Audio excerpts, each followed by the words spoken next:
So we now have an optimal estimator for a random variable given some related observations. This is great. We're done. The problem is, where do we get expected value of x given y? This is often, in fact probably almost always, very hard to get. We in general don't know it. So much of the rest of this class is going to focus on ways of getting around the fact that we don't always know this. And we do this with various approximations or simplifications. And the first simplification we're going to make here is going to be the use of a linear estimator. Now it turns out that this linear estimator is no longer optimal in general, but it is optimal for jointly Gaussian x and y. Now, while this is not optimal in general, it turns out that many things can be approximated as Gaussian, so it can be pretty close to optimal. And we can also use other tricks to make it work better. But first of all, let's just explore what this buys us and how things might work with linear estimators. Step number one. And later we can explore how to make it make it have the same form, but not linear, by putting y through some kernel function that will give us higher order and cross terms that can be used to get something that's a little bit more powerful than nonlinear. I might note that what we've got here is different in some sense than what many people are using right now with neural networks, where we still have with a neural network the same type of operation, but there will be some nonlinearity applied to the hy term or the hy plus b term, and then this will be done in multiple layers. So what we learn here generalizes then into neural networks, but the advantage of dealing with the purely linear thing is that it's very explainable, very easy to understand, and yet it's still very powerful. So we will start by making a few definitions and simplifying assumptions, just to make this a little bit more straightforward and easy. The first assumption is that x and y are both zero mean.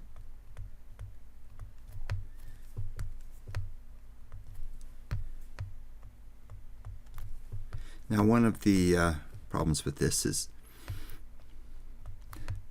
naturally they may not be zero mean, but this is a very almost universal assumption, and the reason why is it's easy enough to get the mean of a variable or approximate it or estimate it by sampling it a few times, a few hundred times, somewhere in the middle.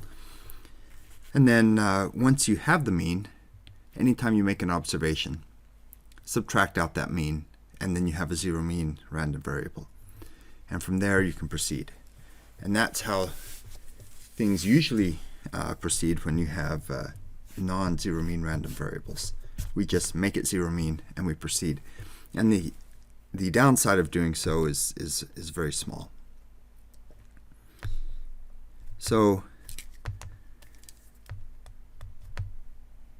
that gives us x bar, which is defined to be the expected value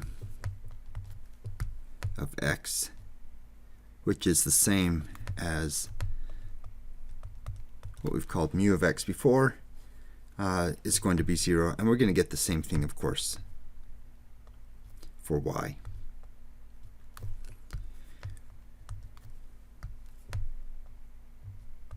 So here we have at least three ways of referring to the mean.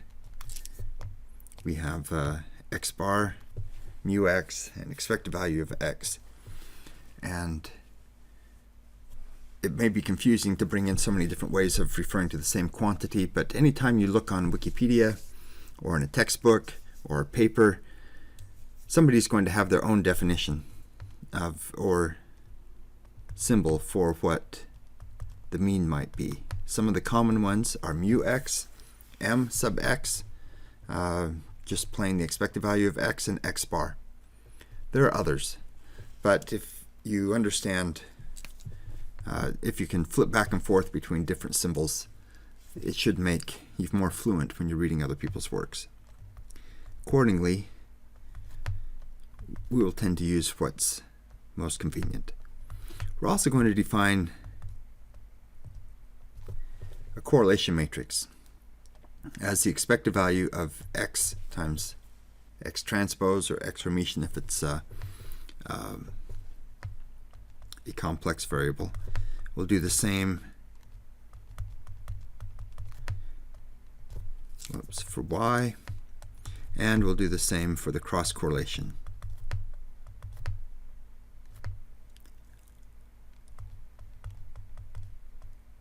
Now these are outer products. We're always going to assume that our vectors are column vectors.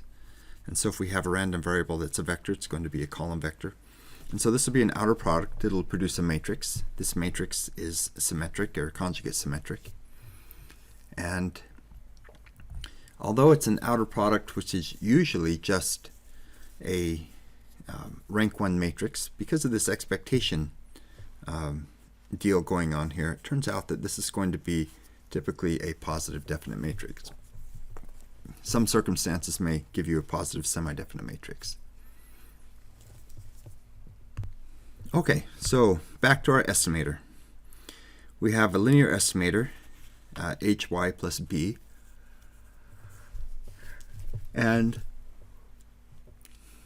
first off, we're going to want our estimator to be unbiased, meaning that the expectation of the error is 0. And from there, we're going to want to make sure that the energy, or the mean squared error, is going to be as low as possible. Same thing that we did before. But let's start with this unbiased constraint. Since we have made the assumption already that our random variable x is a zero mean random variable, this is going to simplify so that the expected value of x is 0, and therefore the expected value of our estimate must also be 0.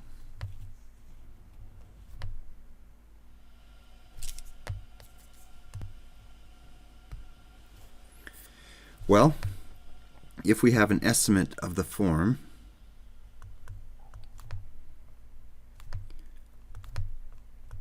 hy plus b,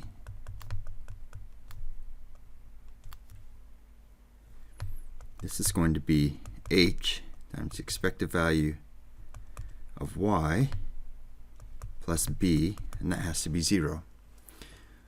Well, for the same reason that the expected value of x was 0, the expected value of y is 0, because we've already defined that. And so that means that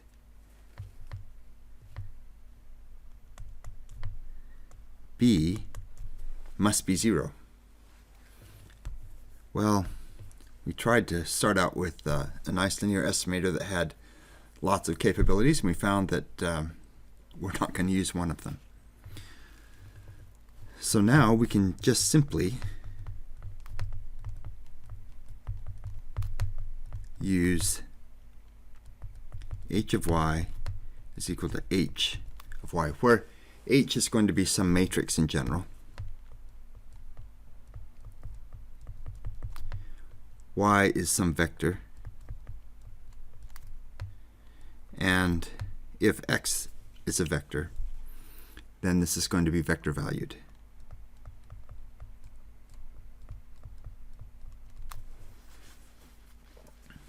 In the case that it's a scalar, then our matrix H simplifies down to a degenerate matrix that's simply a row vector.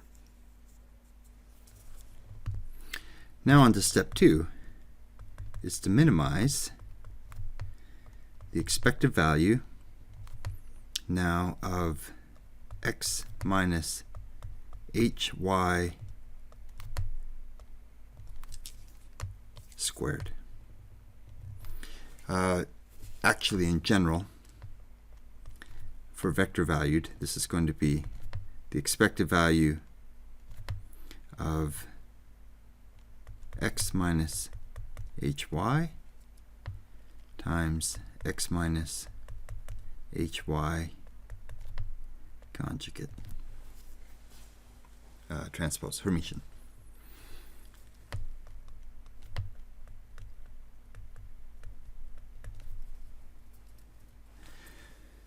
We're going to spend a good part of the next few lectures talking about different approaches to solving this problem, so we're not going to solve it generally right now.